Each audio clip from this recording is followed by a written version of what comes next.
People have cleaned up a lot since the recent tornado outbreaks, but there's still a lot of work to be done, especially in Tupelo. Highway 45 across from Cooper Tire still has a lot of debris around it.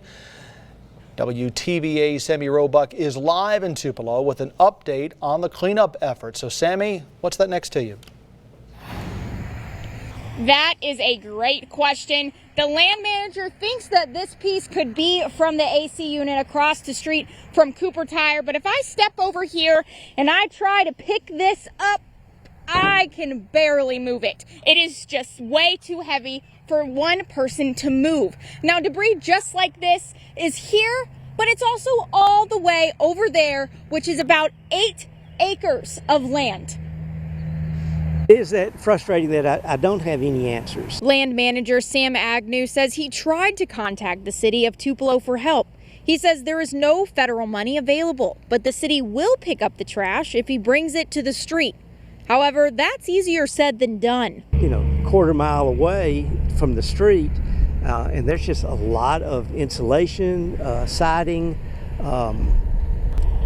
air vent, several hundred-pound air vent. So there's just a lot of stuff here. The land is meant to be used for farming, but Agnew says all of this debris makes that impossible right now. We've got all of this insulation, all of this debris on the farmland here.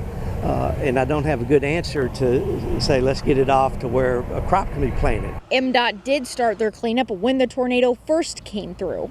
Did initial cleanup on the roadway when it happened that night, and Lee County Sheriff's Department actually worked with us, providing some inmate labor to help with that, and got the initial cleanup off the roadway and some along the shoulders.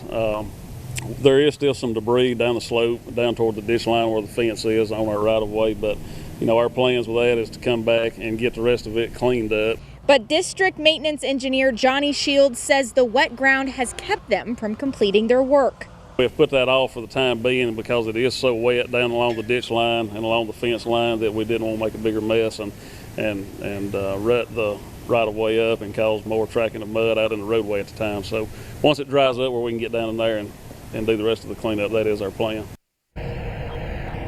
Shields says MDOT is not responsible for cleaning up debris that's on private property, which leaves people like Agnew to figure out the next steps on how to clean up all of this mess on their own. Live in Tupelo, Sammy Roebuck, WTVA 9 News.